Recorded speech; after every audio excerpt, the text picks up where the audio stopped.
Hello, ladies and gents, it's Hagbard Celine here with another interesting example of internet tomfoolery, though admittedly not in the form that we've come to expect. Today we will be reviewing a video by this guy, a Mr. Jesse Charger. I know that sounds like a lame, third-rate porn star's name, and I have no idea if it's a pseudonym he's using, but either way, this is by no means a video I woke up expecting to see, let alone expecting to review. However, it came up under one of my typical search terms, and I was so surprised by the litany of nonsense that my hand was forced. Before we begin, let me disclose my research. Jesse here has 2,000 plus subscribers and primarily seems to focus his content on picking up chicks. While this is not inherently a negative pastime, the manner these things are discussed in make my skin crawl. It's why I'm no fan of Roosh V. He also has a website he links in his video's descriptions, which appears to get very little attention. That said, what interested me most was his engagement. The videos he's made, which have received the most attention, have illustrious titles such as How to Escape the Friend Zone with 9 out of 10 Girls, How to Make Aloof Girls Horny in 3 Minutes, and of course, How to Attract Younger Girls. Their pain is your opportunity. No, I'm not kidding. Beyond the cringe of the titles themselves, they share at least one thing in common. They're short, so I must assume that these are not the type looking for in-depth or breadth of analysis. With that said, I've seen a few of his videos, and I think this one in particular is interesting. He makes some stumbling strawman arguments, like a man shadowboxing drunk in the mirror, and he seems to understand economics and human psychology about as well as you'd imagine. All that aside, let's enjoy this video of a classy gentleman shirtless on the beach talking about capitalism, Marxism, feminism, and picking up the ladies. Spoiler alert, he has no idea what he's talking about.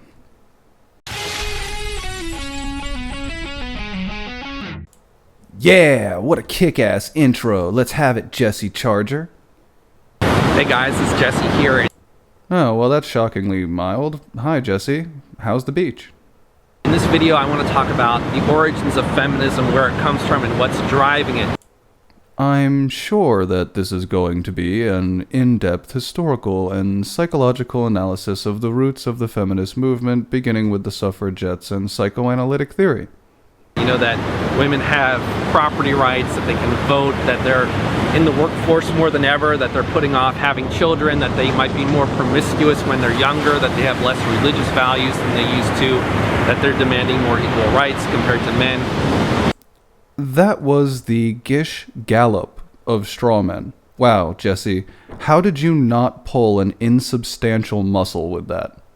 Where is that coming from? Is it coming from social justice warriors or feminist activists? Yes, and critical theory, sure. Why? Or is there something deeper driving that trend, that phenomenon? Well, I'm sure that there are deeper psychological roots for a lot of the behavior and beliefs of the feminists and social justice warriors. Let's hear it, Jesse. Well, in my opinion, the biggest driver of modern feminism is actually modern capitalism. Sure, I could maybe see that angle if you were discussing the industry supporting bloggers, academics, and so-called activists. For example, in World War II, tens of millions of women left being homemakers and went into the factories to build guns, to build bullets, to build tanks, to build weapons, because all the men had left and were off overseas in Europe. That's not strictly the roots of capitalism, nor was World War II a feminist nor capitalist movement. I'm not sure of your angle here, bud. Fighting in the war. And then once the war was over, a lot of the women just stayed in the factories, and suddenly it became socially acceptable more for women to work. So after the war, women stayed in the factories making bombs and bullets, Jesse. I'm just playing. I know what you think you're saying there. And this is perfect for capitalism. Capitalists, the guys who run the companies, love this. Because think about it, in capitalism you want as many consumers as possible. If you're selling toothpaste, you want each family unit to be earning more income so you can sell as much toothpaste as possible. Yes, the overlords don't mind it at all. Have you considered, though, what the influence of any new large group entering the workforce does to wages? Nah, of course not, but Jesse, I can barely hear you. What the hell is that? If you are selling funny little knickknacks, you want families to have more money to buy your knickknacks. Or say if you are selling luxury cars like Lexus and BMW automobiles, you know, you want every family to be able to afford one of your cars, or even two cars. Jesse, you kept that in there. You really didn't think to reshoot that fucking tractor driving by? You just couldn't stand to lose your repeated examples of stuff companies want to sell, huh? So if women were to suddenly leave the workforce, family incomes would take a drastic drop. Companies wouldn't be able to sell as much. It would send the economy into like a huge recession where there's not as much demand for any of the products out there. Companies would have to cut back, they'd have to fire more people, and you would go to an earlier era of capitalism where people just didn't have the money to afford very many luxury goods. For one, Jesse, I have never met someone who believes women should not be in the workforce, or who should be barred from positions for gendered reasons besides the military's view on combat roles, something the suffragettes themselves fought for. For another, your understanding of economics is astoundingly poor, because, you know, in the 20s, 30s, 40s, and 50s, nobody bought luxury goods. The Roaring Twenties were simply not a thing. I mean, it'd be a huge slowdown on computers, on smartphones, on luxury cars, on everything that we are used to having. Sure, of course. You know, nobody has these things in Saudi Arabia. Go on, love. So, capitalism is a main driver of keeping women in the workforce. I will take self-explanatory statements for 200. Actually, you know, companies punish women for staying home and having children, particularly in the United States where there's no maternity leave. If a woman has a child, usually at most companies at best, you'll get like 2 weeks unpaid maternity leave. The Family and Medical Leave Act of 1993 is a United States law requiring employers to allow 12 weeks of job security for many medical and personal family issues. 12 weeks is significantly more than 2, Jesse. And the tax code doesn't particularly help women in having children. You're right, it encourages two-parent households. Is the method old-fashioned? Yes. Is the idea a good one? Yup. So there's a lot of incentivization to pull women into the workforce and turn them into consumers of all sorts of products, and there's tons of ads directed particularly at women to turn them into consumers and to turn them into workers. And to you, all of that is why feminism is good. Okay. And Karl Marx, back in the 1840s, one of the reasons he's kind of considered a genius for his time is that this is something that he foresaw. He foresaw capitalism as actually being an incredibly liberalizing force. And that's a mischaracterization of Karl Marx, is that he was just against capitalism and he hated it, which is not true. He saw capitalism as a liberalizing force that would bring all people into the workforce. It would turn all workers into commodities of labor, and pull women into the workforce, pull minorities into the workforce, equalize everybody, and What? I think that your understanding of both capitalist ideology and Marxist theory are woefully flawed. You mean Marx, the man that said, capitalist production, therefore, develops technology and the combining together of various processes into a social whole, only by sapping the original source of wealth, the soil and the labor. Okay, mate. That, you know, he didn't speak of the word feminism. He didn't speak of the word feminism. Sorry, I can't help myself. Didn't exist back then, but he described that process pretty much before anyone else saw it. You are misunderstanding entirely. He saw the same thing ancient man saw when he wrote that women are the keepers of religion. This means that if women only sleep with Marxists, then only Marxists shall there be.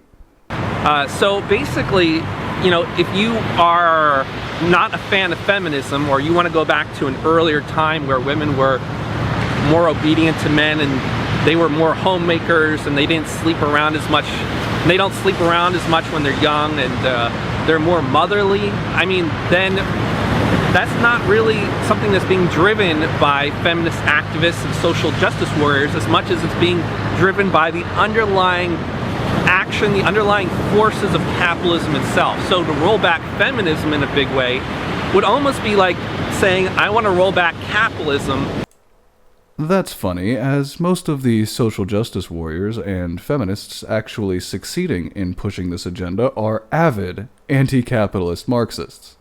And go back to a feudalistic or agrarian time. That's simply not going to happen. So a second huge driver of feminist values actually comes from a large group of men. Now, gentle viewer, here is where his traditionalist values soar to the forefront. Watch as he goes from feminist freedom fighter to 50s dad without seeming to skip a beat. And that is fathers. Now, if you're a young, single guy, I could see the appeal of disliking feminism because, maybe you could come from the angle of you think that women should be more obedient to men, more subservient, men should have more control in relationships, etc., etc. This straw man you've built up must be tired as hell of the relentless beating you've been giving it. Sort of makes sense. That could theoretically be in your genetic interest. Please stop pretending like you understand evolutionary psychology, you twit. Why, audience, is it always buzzwords from both sides? But not all men share the same genetic interest. You don't say. You mean it's not in my genetic interest for another, unrelated man to procreate young? Interesting thesis, Jesse. How did you stumble upon this? I'd say you're a genius. For example, as a young single guy, you might find it really titillating and exciting to go to a strip club and you're just kind of seeing the women there as sex objects that are titillating you. No. Confession time. I've known the depressingly empty lives of even the supposedly happiest strippers, so I've never particularly enjoyed one as a casual observer. I find them depressing. But if you're an older guy and you are the father of 3 young daughters, you might not see strip clubs the exact same way. You might go there and feel that titillation, but you'll feel this conflict of values, like you wouldn't want to see your daughters up there, or you will feel more like guilty about it, like you don't want to see these women exploited. There's that face when you realize you've just contradicted yourself, but you've painted yourself so directly into a corner as to have no moves left. Not always, but there's just a general tendency for that. In the same way, an older guy with daughters, even if he says he doesn't like feminism, he will probably be raising his daughters like feminists. Here's another problem with feminism. It's used simply to mean a strong, independent woman, while never taking into account the behavior or beliefs of actual feminists, nor having even a remote understanding of feminist academic theory. He doesn't necessarily want to see his daughters get married young. That's her choice, shitlord. He doesn't necessarily want to see them as being financially dependent on a man. You'd see your daughters as lesser people for being stay-at-home moms, then. Interesting. He might raise them to go to a good school, to be independent, to be able to make their own money. All jokes aside, that has fuck all to do with modern feminism, man. He might say, I'm against feminism, but then the girls are watching maybe certain Disney movies where the lead role is a woman who's very independent, and it's almost a caricature of a feminist. I think you may be misusing the word caricature, lad. Also, I'm sorry about what's about to happen, but you brought it on yourself. And he... Tits? no tits. Tits, no tits. Tits, no tits. Tits, no tits. There, now I'm done. Will just be okay with it. Like, he won't think twice about it. He wants to instill those values in his daughters. Sure, we want all of our children to be strong, functional adults dependent on no one for their well-being, but again, this is antithetical to feminism. Watch as he stumbles about to try not to frame a father's desire for his daughters as patriarchal. Because he feels that instilling feminist values in his daughters, he furthers his own genetic interest. Basically, a father's genetic interest is not going to be the same as a young man that just wants to sleep with as many women as possible. As a young man, you see a pretty young girl and you just want to bone her. You want to put your seed inside of her. But the father, he doesn't want you to put your seed inside of his daughter. You see how creepy this framing is, right, friends? What behavior, then, would be in his genetic self-interest, if not for the continuation of his genetic line via an unrelated male? He will probably look at you very skeptically and just assume that you're a skeevy douchebag that wants to impregnate her and leave, or that you would impregnate her and be a scrub, like you wouldn't be a man of very many resources to take care of the children. So, Wait, Jesse, I thought she was to be independent and unreliant on a man for her support and life choices. Is giving birth not a life choice for women, considering women have, well, most of the choices? different groups of men are going to have different genetic interests, and there's that struggle there. There's that genetic struggle, survival of the fittest. Jesse, you seem gloriously befuddled, and you appear to be hiding behind scientific buzzwords in an attempt to mask the fact that you're utterly confused about what's going on. So that's another source of, that's another big driver of feminism. It's not coming from activists or social justice warriors. It's often coming from older men who have daughters, and they don't even realize that they're doing it, but that they are a huge driver of feminist values in modern society. So, in conclusion, feminists and social justice warriors are people with unresolved daddy issues they are attempting to exercise for displeasing parental units or failing to receive the discipline and guidance when they were raised instead by Disney. Gotcha. Okay, so what does all this mean? It means fuck all, mate. This all just means fuck all. It means that you are not going to roll back feminism by fighting social justice warriors or feminist activists. You could theoretically roll back feminism by attacking capitalism. Oh, the irony. It hurts. Please, aliens, come get me. I can't take these people anymore. This golden submarine just isn't far enough away anymore. Or, separating fathers' genetic interests from protecting their daughters, which is never going to happen. I've heard you talk a lot about daughters, Jesse. Any thoughts on fathers and sons, perhaps? You're never going to roll back capitalism to an earlier time, and you are never going to change fathers' attitudes about their daughters. Even if you could make a father consciously say, yeah, I'm against feminism, he's still going to raise his daughter like a feminist. Yes, what of their sons, lad? Beyond that, here is, like a feminist, being used, again, in a manner which renders it meaningless and ethereal. So you have a couple of really awesome solutions anyway for your own personal sanity. First, you can just go with the flow. Technically, this applies to rape victims as well. I mean, in one sense, it's never been a better time to be alive. And mugging victims. You can start up a little internet business. You can go traveling. Just tell them both. Go with the flow. In a sense, there's never been a better place or time to be alive. Just start an internet business or go traveling, and technically, you'd be just as right. This liberalization of women can really be in your interest if you are interested in meeting a lot of women, if you are interested in having fun, meeting a lot of girls around, experimenting sexually with a lot of different women. A lot of people go that route, and they can lead some pretty awesome lives. You are an incredibly shallow twat, Jesse. I thought this would be fun, and instead, you're a frustrating embarrassment. And then eventually, they'll meet a girl that they really match up really well with, and they'll get into a beautiful relationship with that person. Yeah, that's clearly the goal with your channel. Another way to do it is to just recreate that pre-capitalist era lifestyle of like the 1930s, the 1940s. What? The pre-capitalist 1930s and 40s? You know what? I'm out. Fuck this guy. Fuck him. He's too stupid. He's just too stupid. Fuck him. I can't. You know you can't just leave, Hagbard. Besides, we're almost out the other side now.